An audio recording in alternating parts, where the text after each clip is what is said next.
UAE വരുന്ന ആളുകൾക്ക് അവരുടെ പാസ്പോർട്ടിനകത്ത് ഫസ്റ്റ് നെയിമും സർനെയിമും മസ്റ്റാണ്.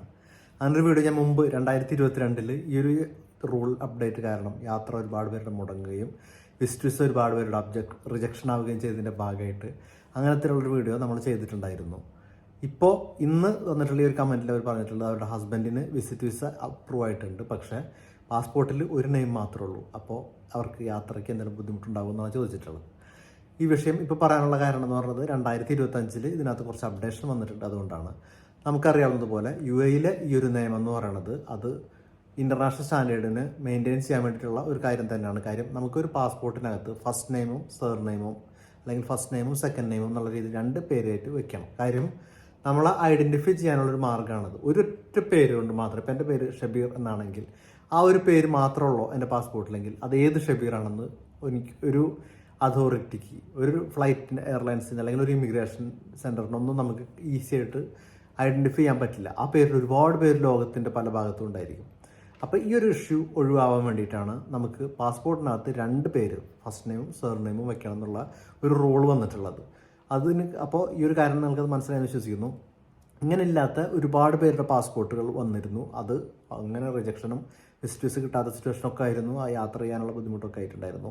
പ്രത്യേകം ശ്രദ്ധിക്കുക, വിസിറ്റ് വിസയിൽ വരുന്ന ആളുകൾക്ക്, ടൂറിസ്റ്റ് വിസയിൽ വരുന്ന ആളുകൾക്ക്, റെസിഡൻസ് വിസക്കാർക്ക് ഇതൊരു കാലത്തും അത് വിഷയമായിട്ടില്ല എന്നുള്ളതുകൂടെ മനസ്സിലാക്കുക.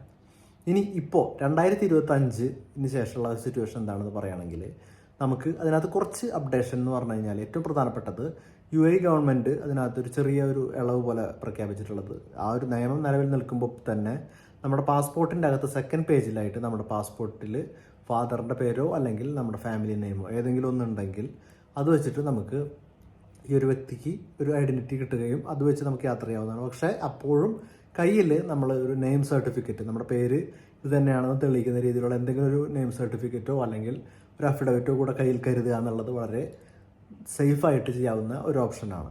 ഇനി ഇത് ഇമിഗ്രേഷൻ്റെ കേസിലാണ്. നിങ്ങൾക്ക് ഓൾറെഡി വിസിറ്റ് വിസ കിട്ടിയതുകൊണ്ടാണ് പറയുന്നത്. കിട്ടാത്തവരാണെങ്കിൽ പാസ്പോർട്ട് എപ്പോഴും കറക്റ്റ് ചെയ്യാൻ ശ്രമിക്കുക. പാസ്പോർട്ടിൻ്റെ അകത്ത് ഫസ്റ്റ് നെയിമും സർനെയിമും നിർബന്ധമായിട്ടും ആഡ് ചെയ്യാൻ നിങ്ങൾ ശ്രമിക്കുക. നിങ്ങളാണെങ്കിലും ഇപ്പോൾ വിസ കിട്ടിയവരാണെങ്കിലും അടുത്ത ഒരു ഓപ്ഷൻ വരുന്നതിന് മുമ്പ്, അതായത് റിന്യൂ ചെയ്യുന്ന സമയത്ത് ഈ ഒരു കാര്യം ശ്രദ്ധിക്കാൻ നോക്കുക. ഇനി യാത്ര ചെയ്യുന്ന എയർലൈൻസുമായി ബന്ധപ്പെട്ടിട്ട് പറയാനുള്ളത്, ഇപ്പോൾ നിലവിൽ നമുക്ക് എമിറേറ്റ്സും എത്തിഹാദും പോലത്തെ ഫ്ലൈറ്റുകൾ സർനെയിം ഇല്ലാതെ ഫസ്റ്റ് നെയിം മാത്രം വെച്ചിട്ട് ടിക്കറ്റ് ബുക്ക് ചെയ്യുന്ന രീതിയിലേക്ക് അവരുടെ വെബ്സൈറ്റുകൾ അപ്ഡേറ്റ് ചെയ്തിട്ടുണ്ട്. പക്ഷെ അപ്പോഴും മറ്റുള്ള പല വെബ്സൈറ്റുകൾ, മറ്റുള്ള ഒരുവിധപ്പെട്ട എയർലൈൻസുകളൊന്നും തന്നെ അത് ചെയ്തിട്ടില്ല. അവരെല്ലാം തന്നെ സർനെയിം ഇല്ലാതെ യാത്ര ചെയ്യാൻ പറ്റാത്ത, അത് മാൻഡേറ്ററി ആയിട്ട് ഫില്ല് ചെയ്യേണ്ട ഒരു കോളം തന്നെയായിട്ടാണ് വെച്ചേക്കുന്നത്. നിങ്ങൾക്ക് ഈ ഒരു സാഹചര്യത്തിൽ നിങ്ങൾ ടിക്കറ്റ് എടുക്കുന്ന എയർലൈൻസുമായി ബന്ധപ്പെട്ടിട്ട് തീർച്ചയായിട്ടും അവരെ അറിയിക്കുക. നിങ്ങൾക്ക് ഇങ്ങനെ സർനെയിം ഇല്ലാത്തൊരു സിറ്റുവേഷൻ ഉണ്ട്, അത് കോംപ്ലിക്കേഷൻ ആവാതിരിക്കാൻ നിങ്ങൾ അവരെ കോൺടാക്ട് ചെയ്ത് അവരുമായി ബന്ധപ്പെട്ടിട്ട് വേണ്ട കാര്യങ്ങൾ ചെയ്ത് തീരുമാനമാക്കിയിട്ട് മാത്രം നിങ്ങൾ എയർപോർട്ടിലേക്ക് പോവുക. നേരിട്ട് എയർപോർട്ടിൽ പോയിട്ടുണ്ടെങ്കിൽ ചിലപ്പോൾ ഒരു പക്ഷേ അവിടെ നിങ്ങളുടെ യാത്ര മുടങ്ങാൻ വരെ അത് കാരണമായേക്കാം. ബോർഡിംഗ് കംപ്ലീറ്റ് ആവാത്തൊരു സിറ്റുവേഷൻ വന്നേക്കാം. അപ്പോൾ അതുകൊണ്ട് ഈ ഒരു കാര്യം ശ്രദ്ധിക്കുക. എല്ലാവർക്കും ഈ വിഷയം മനസ്സിലായെന്ന് വിശ്വസിക്കുന്നു. ഇതുപോലുള്ള നിരവധി വീഡിയോസ് നിങ്ങൾക്ക് യൂസ്ഫുൾ ആയിരുന്നു നമ്മുടെ ചാനലിനകത്തുണ്ട്, നിങ്ങളുടെ ചാനലിനകത്തുണ്ട്. ആ ചാനൽ ഫോളോ ചെയ്യാനും സബ്സ്ക്രൈബ് ചെയ്യാനും സപ്പോർട്ട് ചെയ്യാനും നിങ്ങൾ മറക്കാതിരിക്കുക. നിങ്ങൾക്ക് ഇതുപോലുള്ള സംശയങ്ങൾ കമൻറ്റ് ചെയ്ത് ചോദിക്കാവുന്നതാണ്. അറിയാവുന്ന എല്ലാം നമ്മൾ പറഞ്ഞു തരും, അറിയാവുന്നത് തേടിപ്പിടിച്ച് കണ്ടെത്തി നിങ്ങൾക്ക് പറഞ്ഞു തരുന്നതാണ്. വീണ്ടും കാണാം. ബൈ.